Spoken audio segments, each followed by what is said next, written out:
24 گھنٹوں سے زیادہ گزر گئے، سانحہ پیمز کی وجوہات کا پتہ نہ چل سکا۔ سانحہ پیمز پر وزیر اعظم کی تحقیقاتی کمیٹی عبوری رپورٹ آج پیش کرے گی۔ قومی اسمبلی کی قائمہ کمیٹی برائے صحت کا ڈیوٹی پر موجود ڈاکٹرز اور عملے کو معطل کرنے کا مطالبہ۔ وفاقی وزیر صحت مصطفیٰ کمال کو بھی مستعفی ہونے کا مشورہ۔ اسپتال کے دورے میں ڈاکٹر مہیش کمار نے کہا، ایئر کنڈیشنر سے آگ لگنے کا بتایا گیا، اب پتہ چلا کہ اے سی تو کام ہی نہیں کر رہا تھا۔ سی سی ٹی وی سے بھی پتہ نہ چل سکا کہ آگ کیسے لگی۔ بظاہر لگ رہا ہے کہ نرسز کو بٹھا کر ایک بیان یاد کرا دیا گیا۔ واقعے کی خود تحقیقات کا بھی اعلان۔ متاثرہ وارڈ کے باہر خراب ایئر کنڈیشنرز کی ویڈیو سامنے آ گئی۔ غم سے نڈھال والدین کا بچوں کی شناخت کے لیے ڈی این اے کرانے کا مطالبہ۔ کہا، شناخت کے بغیر ہی میتیں حوالے کر دی گئیں۔ سانحے کی تحقیقات کے لیے اسلام آباد ہائی کورٹ میں جوڈیشل کمیشن بنانے کی درخواست دائر۔ دوسری جانب ایگزیکٹو ڈائریکٹر پیمز کا استعفیٰ دینے سے انکار۔ اسپتال انتظامیہ نے تحقیقات کے لیے اپنی کمیٹی بنا دی۔ حکومت نے جاں بحق بچوں کے لواحقین کے لیے 50 لاکھ روپے فی کس امداد کا اعلان کر دیا۔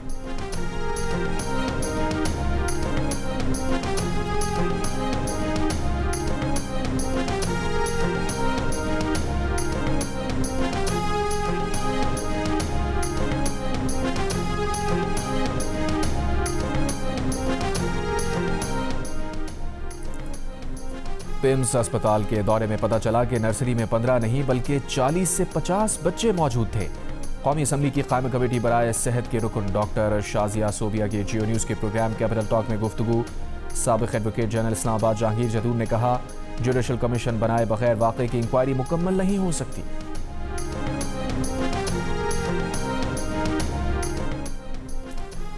وزیر صحت مصطفیٰ کمال نے اپنے استعفے کے متعلق سوال کی تردید نہیں کی۔ پروگرام کیپٹل ٹاک میں میزبان حامد میر نے مصطفیٰ کمال سے سوال کیا کہ آپ نے وزیر اعظم کو اپنے ہاتھ سے لکھا استعفیٰ بھجوایا مگر وزیر اعظم نے استعفیٰ قبول نہیں کیا۔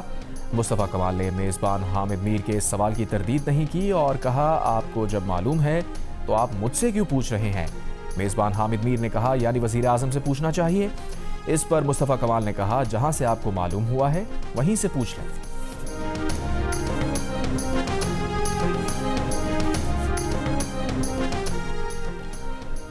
پی ٹی آئی کا سانحہ پیمز پر غیر جانبدار تحقیقات کا مطالبہ۔ اسلام آباد میں پریس کانفرنس کے دوران علی محمد خان نے کہا، پیمز کے واقعے نے موجودہ نظام پر سوالات اٹھا دیے ہیں۔ اسپتال سربراہ اس کے ذمہ دار ہیں جو اس پر نظر نہ رکھ سکے۔ پیمز اسپتال انتظامیہ سے سوال ہے کہ کیا ہر کام کے لیے وزیر اعظم کو اب نوٹس لینا پڑے گا؟ پیمز میں کچھ شخصیات ایسی ہیں جنہیں ہٹانا مشکل ہے۔ Secretary general P T I Salman Akram Raja نے کراچی میں پریس کانفرنس کے دوران کہا، سانحہ پیمز کو بھول نہیں سکتے، کمیٹی بنا کر واقعے کو بھولنا نہیں چاہیے۔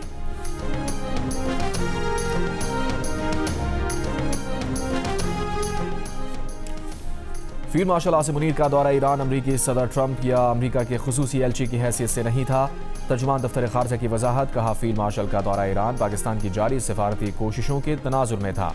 پاکستان کی کوششیں خطے میں امن و استحکام اور آبنائے ہرموز دوبارہ کھولنے کی راہ ہموار کرنے کے لیے ہیں۔ پاکستان مثبت پیش رفت کے لیے پرامید ہے، تاہم حتمی فیصلہ متعلقہ فریقین ہی کریں گے۔ ایک سوال پر کہا، پاکستان بین الاقوامی قوانین اور ایران کے ساتھ اپنے دو طرفہ تجارتی معاہدوں کی پاسداری کر رہا ہے، چنانچہ یہ باہمی تجارت ہماری ذمہ داریوں کے عین مطابق ہے۔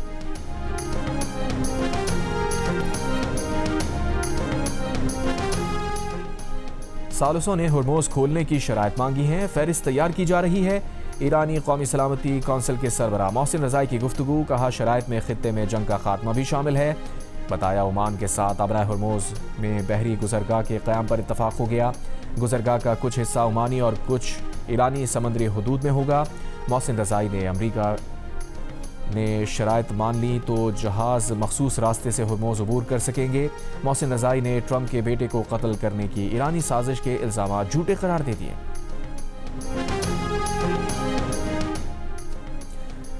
امریکہ نے ایران سے مذاکرات کی تردید کر دی۔ White house press secretary Caroline لیوٹ نے کہا، فی الحال امریکہ اور ایران کے درمیان کوئی بات چیت نہیں ہو رہی اور یہ صورتحال اس وقت تک رہے گی جب تک صدر ٹرمپ کو یہ نہ لگے کہ ایران بامانی مذاکرات کے لیے تیار ہے۔ کیرولائن لیوٹ نے کہا کہ ایرانی فوج کو تباہ کرنے کے لیے آپریشن ایپک فیوری کیا تھا، اب ایرانی معیشت تباہ کرنے کے لیے کارروائی کو آپریشن اکنامک آؤٹ کاسٹ کا نام دیا گیا ہے۔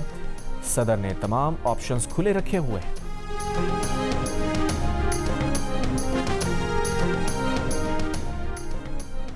وزیر اعظم آزاد کشمیر کے انتخاب کے لیے قانون ساز اسمبلی کا اجلاس آج ہوگا۔ صدر نون لیگ نواز شریف نے بیرسٹر افتخار گیلانی کو وزیر اعظم آزاد جموں کشمیر کے لیے نامزد کیا ہے۔ بیرسٹر افتخار گیلانی ٹیکنوکریٹ نشست پر منتخب ہوئے تھے۔ وفاقی وزیر قانون اعظم نذیر طارڑ نے کہا، آزاد کشمیر کا آئین اور قانون اجازت دیتا ہے تو اس میں کوئی قباحت نہیں کہ الیکشن ہارنے والے شخص کو وزیر اعظم بنا دیا جائے۔ میڈیا سے گفتگو میں انہوں نے کہا، فی الحال 28ویں ترمیم نہیں آ رہی۔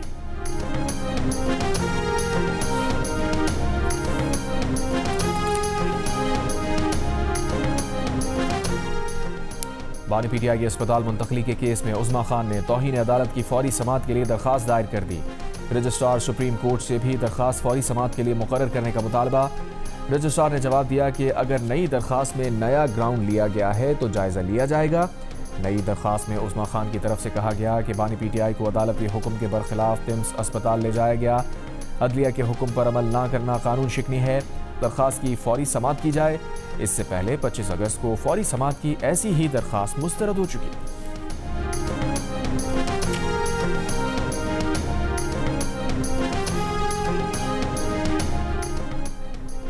اسلام آباد ہائی کورٹ نے اڈیالہ جیل کے 3 قیدیوں کی نجی اسپتال سے علاج کرانے کی درخواستوں پر فیصلہ محفوظ کر لیا۔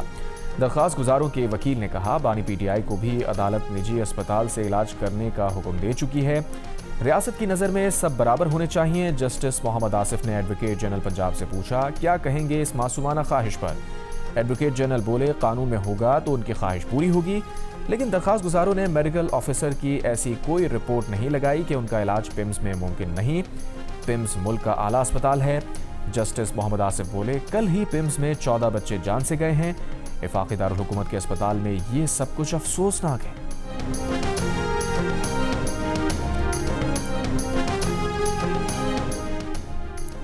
28 اگست کے لیے پیٹرول کی قیمت میں 50 پیسے فی لیٹر کمی کر دی گئی۔ پیٹرول کی نئی قیمت 342 روپے 60 پیسے فی لیٹر مقرر۔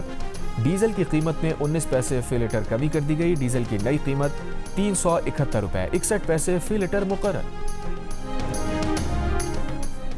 امیر جماعت اسلامی حافظ نعیم الرحمان نے کہا ہے کہ 3 ستمبر کو ملک گیر ہڑتال ہوگی۔ ہڑتال سے پہلے اور ہڑتال کے بعد ہم اسلام آباد بھی جا سکتے ہیں۔ لاہور میں جماعت اسلامی کے زیر اہتمام دھرنے سے خطاب کرتے ہوئے حافظ نعیم الرحمان کا کہنا تھا کہ پمس میں 14 بچے جان سے گئے، یہ سب نااہلی کے نتیجے میں ہوا۔ پمس اسپتال میں کوئی حفاظتی اقدامات نہیں تھے، ڈاکٹرز اور عملے کو ٹریننگ دینے کا کوئی سسٹم نہیں۔ اسلام آباد میں انتہائی ناقص گورننس ہے۔ پمس واقعے نے پوری قوم کو غم میں مبتلا کر دیا ہے۔ پیٹرولیم لیوی اور مہنگائی کے خلاف جماعت اسلامی کے کراچی، لاہور اور پشاور میں دھرنے 13ویں روز بھی جاری۔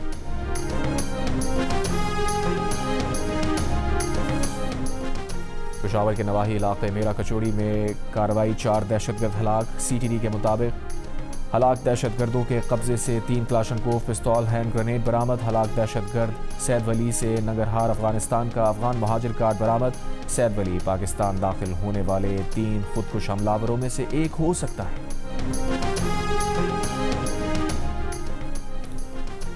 میر رضا کیس کے لیے قائم جوڈیشل کمیشن نے تحقیقات کا باقاعدہ آغاز کر دیا۔ میر رضا کے اہل خانہ اور وکیل جبران ناصر کو آج طلب کر لیا۔ کمیشن نے سندھ حکومت کے فوکل پرسن کو بھی نوٹس جاری کر دیا۔ کمیشن کے سربراہ سندھ ہائی کورٹ کے جسٹس عمر سیال ہیں۔ ملتان میں شوہر نے فائرنگ کر کے بیوی کو قتل اور ساس کو زخمی کر دیا۔ سی پی او ملتان صادق علی ڈوگر نے ملزم کو جلد گرفتار کرنے کا دعویٰ کر دیا۔ پروگرام آج شاہزیب خانزادہ کے ساتھ میں بات کرتے ہوئے انہوں نے کہا، ملزم راولپنڈی کا رہنے والا ہے جسے اس کے باپ نے بھی آق کیا ہوا ہے۔ کوئی ایک ٹھکانہ نہ ہونے کی وجہ سے مسائل آ رہے ہیں، لیکن ملزم واردات کے بعد جہاں گیا ان ٹھکانوں کے بارے میں پولیس کو پتہ ہے، جلد گرفتار کر لیں گے۔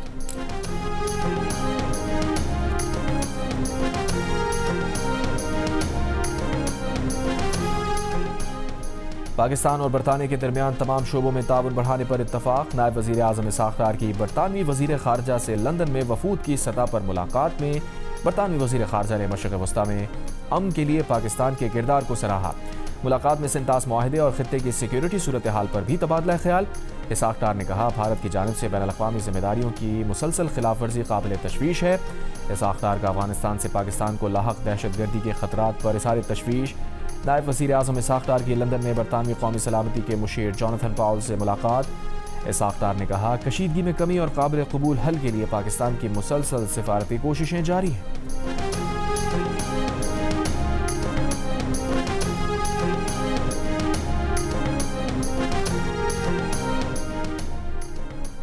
وزیر اعلیٰ پنجاب مریم نواز شریف کی سنکیانگ میں چین کی معروف ٹائرن وزڈم ڈیری کمپنی کے ہیڈ کوارٹر آمد۔ مریم نواز نے ٹائرن وزڈم ڈیری ورکس کے مختلف شعبوں کا دورہ کیا، ملک پروسیسنگ کا معائنہ کیا، ماہرین نے ملک پروڈکٹس کی تیاری کے مراحل کی تفصیلات بیان کی۔ مریم نواز کا کہنا تھا کہ پنجاب میں لائف سٹاک میں بہتری اور فروغ کے پروجیکٹس نتیجہ خیز ثابت ہو رہے ہیں۔ دیہی خواتین کی مالی خود مختاری اور مویشیوں کی افزائش نسل کے اسپیشل پروجیکٹس کامیابی سے جاری ہیں۔ چین کے اشتراک سے پنجاب میں ملک اور ڈیری پروسیسنگ پروجیکٹ قائم کرنا چاہتے ہیں۔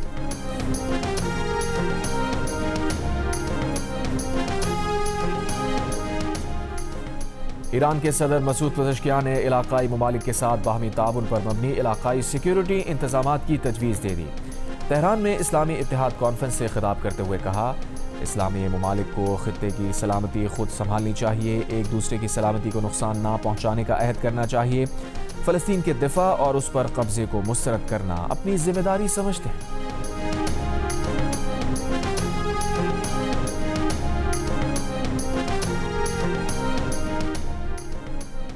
اسلام آباد ہیلتھ کیئر ریگولیٹری اتھارٹی کی جانب سے اسپتالوں، لیبارٹریز اور کلینکس کو فائر سیفٹی انتظامات کے بغیر لائسنس دیے جانے کا انکشاف۔ پمس اسپتال کے پاس فائر سیفٹی کا این او سی موجود نہیں تھا۔ اتھارٹی کے اپنے دفتر میں بھی فائر سیفٹی کے ناقص انتظامات، فائر سیفٹی سرٹیفکیٹ موجود نہیں۔ فیصل آباد کے سرکاری اسپتالوں کے آڈٹ کے دوران فائر سیفٹی انتظامات میں خامیاں سامنے آ گئیں۔ ایلائڈ اسپتال 1 اور 2 سمیت مختلف اسپتالوں میں فائر ایکسٹنگوشرز اور دیگر حفاظتی آلات کی کمی، اسموک ڈیٹیکٹرز اور فائر الارم بھی مکمل طور پر فعال نہیں۔ ہنگامی صورتحال میں مریضوں کے انخلاء کے راستے اور رہنمائی کے انتظامات بھی مطلوبہ معیار کے مطابق نہیں۔ اسپتال انتظامیہ کا کہنا ہے کہ خامیوں کی نشاندہی کے بعد انہیں دور کرنے کے لیے اقدامات شروع کر دیے ہیں۔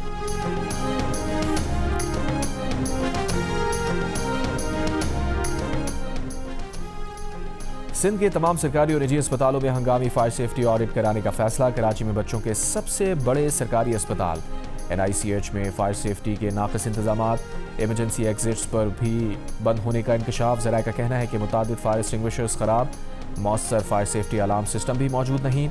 10 سال میں ڈاکٹرز، نرسز اور دیگر عملے کو فائر سیفٹی ڈرل یا تربیت نہیں دی گئی۔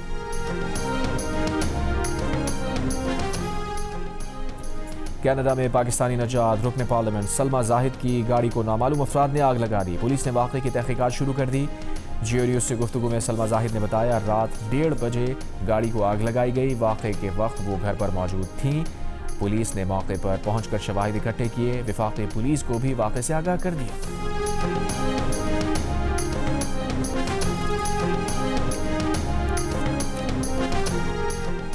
تباہ کن سیلاب اور لینڈ سلائڈنگ سے نیپال اور تبت میں غیر ملکیوں سمیت تقریباً 1400 افراد لاپتہ۔ نیپالی ضلع راسووا میں سیلابی ریلے سے ہلاکتوں کی تعداد 362 ہو گئی۔ نیپال ٹورزم بورڈ کے مطابق لاپتہ 570 افراد میں امریکہ، برطانیہ، بھارت سمیت 33 ممالک کے 517 شہری شامل ہیں۔ تبت کے علاقے گیرونگ میں مٹی اور چٹانوں کے تودے گرنے سے 260 غیر ملکیوں سمیت 558 افراد لاپتہ ہیں۔ اب تک 3 افراد کی ہلاکت کی تصدیق کی گئی۔ لارڈز ٹیسٹ کے پہلے دن انگلینڈ نے 9 وکٹ پر 248 رنز بنا لیے۔ Wicket keeper batter Jamie Smith 61 اور جارڈن کاکس 55 رنز بنا کر نمایاں رہے۔ خراب موسم کے باعث پہلے دن صرف 56 اوورز کا کھیل ہوا۔ محمد عباس نے 4، محمد علی نے 3 اور خرم شہزاد نے 1 کھلاڑی آؤٹ کیا۔ ویمنز ایشیا کپ سے قبل فوٹو سیشنز کے دوران ویمنز کرکٹرز کی منفرد پرفارمنس، کھلاڑیوں نے ڈانس اور مختلف اسٹائل سے سما باندھ دیا۔ پاکستان ویمن کرکٹ ٹیم کی کھلاڑیوں نے بھی فوٹو سیشن میں حصہ لیا۔ سری لنکا، UAE اور تھائی لینڈ کی ٹیم کی کھلاڑیوں نے مختلف دھنوں پر پرفارم کیا۔ ایونٹ میں شریک ٹیمز کے فوٹو سیشنز کی سرگرمیاں ایشین کرکٹ کونسل نے ریلیز کی۔ ویمنز ایشیا کپ کا کل سے آغاز ہوگا اور 13 ستمبر تک جاری رہے گا۔ ایونٹ میں پاکستان اور بھارت کا مقابلہ 5 ستمبر کو ہوگا۔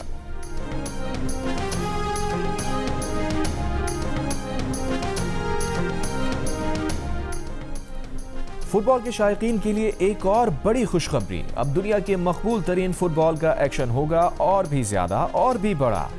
جیو سپر پہلے ہی دنیا کی سب سے بڑی اور مقبول فٹ بال لیگ انگلش پریمیئر لیگ آپ تک پہنچا رہا ہے اور اب اس فٹ بال ایکسپیرینس میں شامل ہو رہی ہے جرمنی کی سنسنی خیز بنڈس لیگا یعنی